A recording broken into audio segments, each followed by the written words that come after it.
साल पहले तक देश में आतंक फैलाने वाली किसी भी घटना के बाद सारे राजनीतिक दल एकजुट नजर आते थे। देश के हित ज्यादा बड़े नजर आते थे। लेकिन अब उसी आतंक पर राजनीति शुरू हो जाती है। केंद्र और राज्य सरकारों में बहस छिड़ जाती है। चेन्नई ब्लास्ट में ऐसा ही हुआ है। शुक्र है आज जब पाकिस्तान के आर्मी चीफ ने कश्मीर को पाकिस्तान के गले की नस बताने वाला विवादित बयान दिया तो हमारा पॉलिटिकल क्लास जरूर उस मामले पर एकजुट नजर आया। किस तरह पाकिस्तान ने आतंक के शिकार कश्मीर के मुद्दे पर सियासत की कोशिश की, ये खबर हम आपको आगे विस्तार से दिखाएंगे। इसी आतंक पर और उस पर हो रही सियासत पर जुड़े हैं हमारे सवाल इस वक्त इंडिया 9 बजे में। क्या चेन्नई ब्लास्ट चुनावी माहौल बिगाड़ने की कोशिश है? कश्मीर पर पाकिस्तान आर्मी चीफ का बयान भी क्या इसी कोशिश का हिस्सा है? ब्लास्ट को मोदी की सुरक्षा से जोड़कर बीजेपी ने आतंक पर सियासत करने की कोशिश की है क्या? और घरेलू और बाहरी दोनों मोर्चों पर आतंक पर राजनीति हो रही है क्या? आतंक को खत्म करने के लिए क्या राजनीतिक इच्छा शक्ति का अभाव जारी है? चर्चा में मेरे साथ जुड़ रहे हैं कुछ खास मेहमान। पाकिस्तान में भारत के पूर्व राजदूत और भारत पाक मामलों के विशेषज्ञ जी पार्थसारथी, बीजेपी नेता प्रभात झा, कांग्रेस प्रवक्ता रश्मिकांत और वरिष्ठ पत्रकार सैकत दत्ता। सभी मेहमानों का वक्त निकालने के लिए शुक्रिया। पहला सवाल सैकत मैं आपसे लेके आऊंगा। इस पर जो पॉलिटिकिंग हो रही है उस पर तो हम बात करेंगे, लेकिन ये जो घटना हुई है चुनाव के माहौल के बीच में हुई है, इसकी गंभीरता को आप कैसे एक्सप्लेन करेंगे? देखिए, ऐसा पहली बार नहीं हुआ है। जब पटना में मोदी जी का रैली था तो तब भी उस भीड़ के अंदर एक ब्लास्ट हुआ था। और उससे पहले अगर आपको याद होगा, जब यासीन भटकल को पकड़ा गया था तो बिहार सरकार ने मना कर दिया था उनको अपने कस्टडी में लेने के लिए। तो एक तरह से जितना हमें खुफिया एजेंसी से जो खबरें मिली हैं, ये सही है कि एक न एक तरीके से, चाहे इंडियन मुजाहिदीन हो या सिमी हो, एक ना एक प्लान जरूर बना रखा है कि चुनाव में कुछ ना कुछ करने की कोशिश करेंगे। और उस कोशिश को उन्होंने पटना में तो किया है, और आगे पता नहीं, अगर चेन्नई में अगर ऐसे कोई तार जुड़ने लगे तो शायद उनका हाथ निकल सकता है। जी, आइए प्रभात झा साहब को यहां शामिल करें। बीजेपी ने जिस तरह के बयान दिए हैं, हमको लगता है कि चुनाव के माहौल में संजीदगी को देखते हुए उसको अवॉइड किया जा सकता था। मोदी जी की सुरक्षा पर शिकायतें की गई, फिर कहा गया कि वहां पर पास में रैली हो रही थी, शायद इसलिए हुआ हो। क्या पैनिक बढ़ाना उचित है?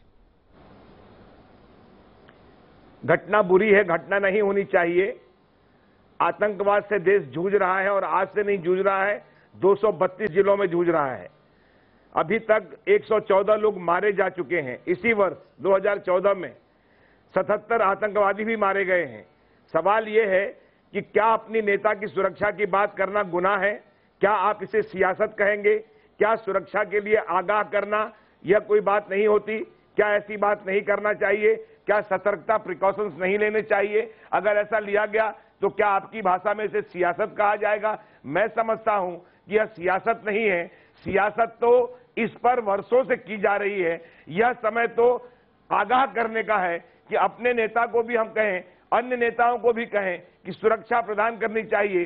कल कोई घटना हो उससे पहले अगर हम आगाह करते हैं, और इसके लिए जो साहस चाहिए, सभी दलों की बैठक चाहिए, वो आज तक नहीं होती है। वर्षों हो गए। यह मामला सभी दलों के एफर्ट से एक होना चाहिए कि आतंकवाद के खिलाफ देश कैसे होता है।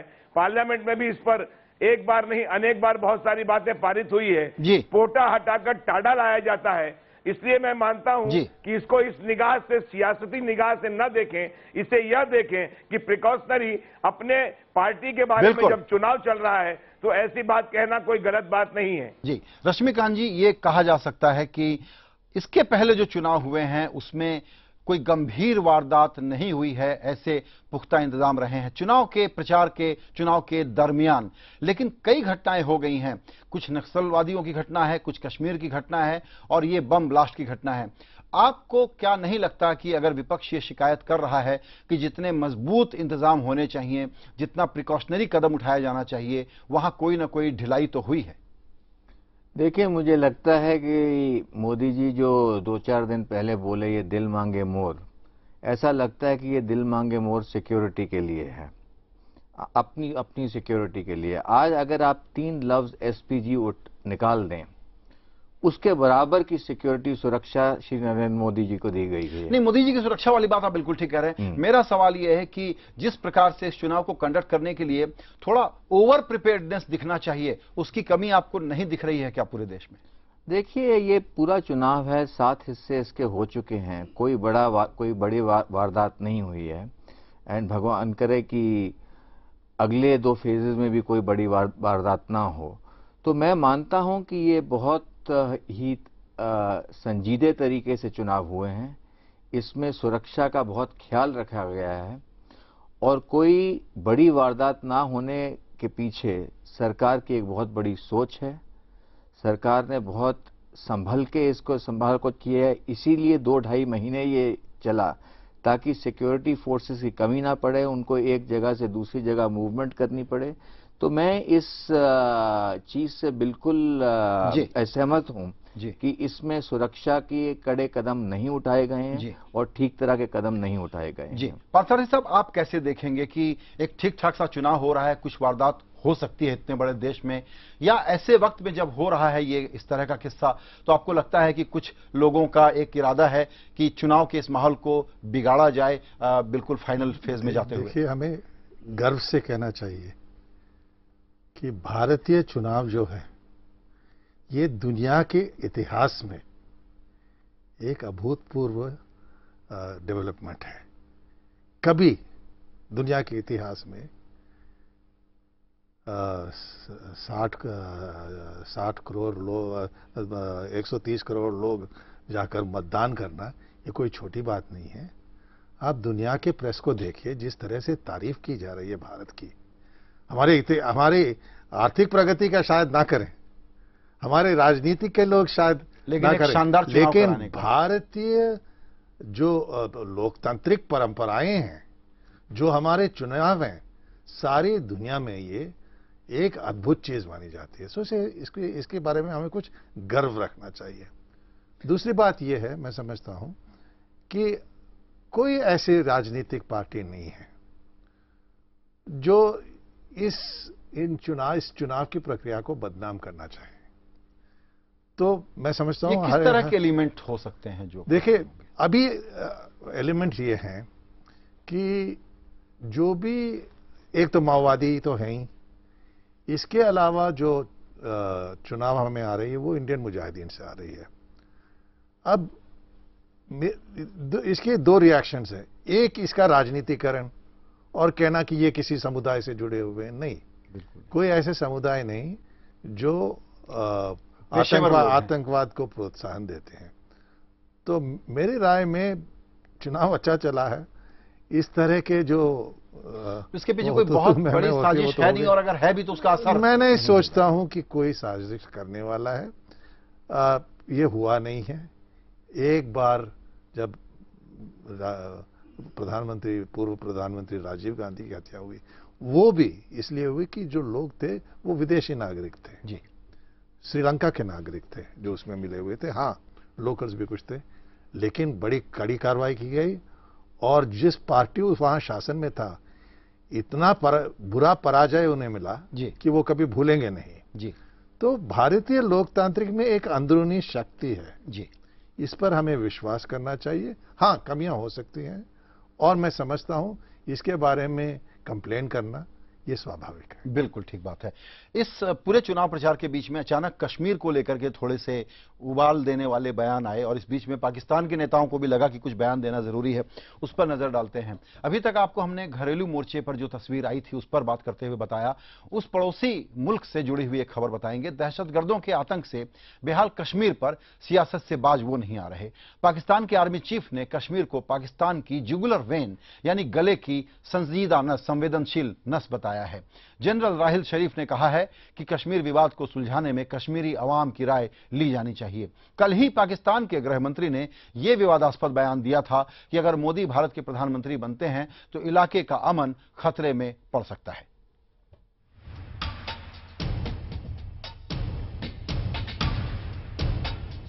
चुनावी माहौल में रंगे भारत को उकसाने की एक और कोशिश सरहद पार से हुई। इस बार मोर्चे पर थे खुद पाकिस्तान के नए नवेले आर्मी चीफ जनरल राहिल शरीफ। जनरल राहिल ने कश्मीर को पाकिस्तान की जुगुलर वेन यानी गले की शीरा करार दिया। यानी वो खून की नस जो सीधे दिल से दिमाग को जोड़ती है। रावलपिंडी में यौम ए-शोहदा यानी कि शहीदी दिवस पर बोलते हुए पाक जनरल ने कश्मीर का विवाद सुलझाने में कश्मीरी आवाम की राय लेने पर जोर दिया। इसका कश्मीरी अवाम की उमंगों के मुताबिक हल करना इलाकाई सलामती और पायदार अमन के लिए नागुज़ीर है। कश्मीरी अवाम की कुर्बानियां रायगा नहीं जाएंगी। जाहिर है पाकिस्तान के आर्मी चीफ ये कहना चाह रहे हैं कि कश्मीर का मुद्दा उसके मुल्क के दिलो दिमाग से निकालने वाला नहीं है। शायद इसीलिए वो कश्मीरियों की शहादत का जिक्र करते हुए नजर आए, बोले कि ये शहादत बेकार नहीं जाएगी। वहीं भारत ने इस बयान पर नजरें तरेरी। कांग्रेस ने कश्मीर को भारत का भिन्न अंग बताया तो बीजेपी ने पाकिस्तान को चिताया। We reject that statement, but I also wish to say this is no different from the statements they made in the past, and I don't think we need to take those statements seriously. Jammu Kashmir Bharat का अभिन्न अंग है और रहेगा। अब पाकिस्तान के सेना chief क्या कहते हैं इसके बारे में भारत सरकार को गंभीरता से प्रोटेस्ट करना चाहिए। He says that Kashmir is the jugular vein of Pakistan. I say that Kashmir is the heart of Hindustan. Pakistan की तरफ से यह बयान उस वक्त आया है जब कश्मीर में भी लोकतांत्रिक प्रक्रिया के तहत वोटिंग जारी है। वैसे कश्मीर को पाकिस्तान पहले भी जुगुलो वेन करार देता रहा है, लेकिन जनरल शरीफ ने पिछले साल पद संभालने के बाद ये पहली बार इन शब्दों का इस्तेमाल कर एक बार फिर से विवाद को हवा देने की कोशिश की है। पाकिस्तान में हाल में वरिष्ठ पत्रकार हामिद मीर पर हुए हमले के बाद से आईएसआई और मीडिया के बीच में तलवारें खींची हुई है। वहीं दूसरी ओर पाक सेना और सरकार तालिबान के खिलाफ जंग में बैकफुट पर हैं। ऐसे में अंदरूनी तितर-बितर हालात के मद्देनजर पाकिस्तान का कश्मीर गोंद का फिर इस्तेमाल करना जहां चौंकाता नहीं है, वहीं भारतीय राजनीतिकों की कड़ी प्रतिक्रिया इस चुनावी मौसम में स्वाभाविक है। विक्रांत यादव के साथ स्मिता शर्मा, दिल्ली, IBN 7। पार्थी साहब, आपने इस पूरी खबर को ट्रैक किया होगा, सारे बयान भी आपने अभी सुने।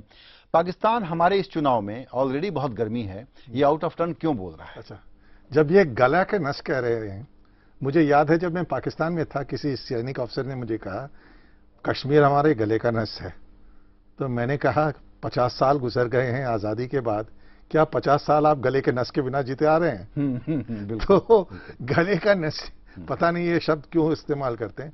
लेकिन बात यह है कि हमें यह भी समझना चाहिए कि पाकिस्तान के अंदर एक बहुत बड़ा मुठभेड़ हो रहा है सेना और नवाज शरीफ के बीच में, और खास तौर पर विषय यह है कि आईएसआई का क्या रोल है पत्रकारों के हत्या में। दूसरी बात यह है कि जो उन्होंने एक सीज फायर ऐलान किया है। एक अच्छी बात है, चुनाव प्रचार में जिस तरह की भाषा का प्रयोग दोनों पार्टियों से हो रहा है, कम से कम जब संजीदा मसला आया आज पाकिस्तान से जुड़ा हुआ, तो कांग्रेस हो या बीजेपी, सभी ने जो भारत की राष्ट्रीय विदेश नीति है उस पर एक स्वर में बात की। तो इस हीट वाले माहौल में थोड़ी सी ठंडक या थोड़ी सी तसल्ली की बात यह थी। सभी मेहमानों का इस चर्चा में शामिल होने के लिए शुक्रिया।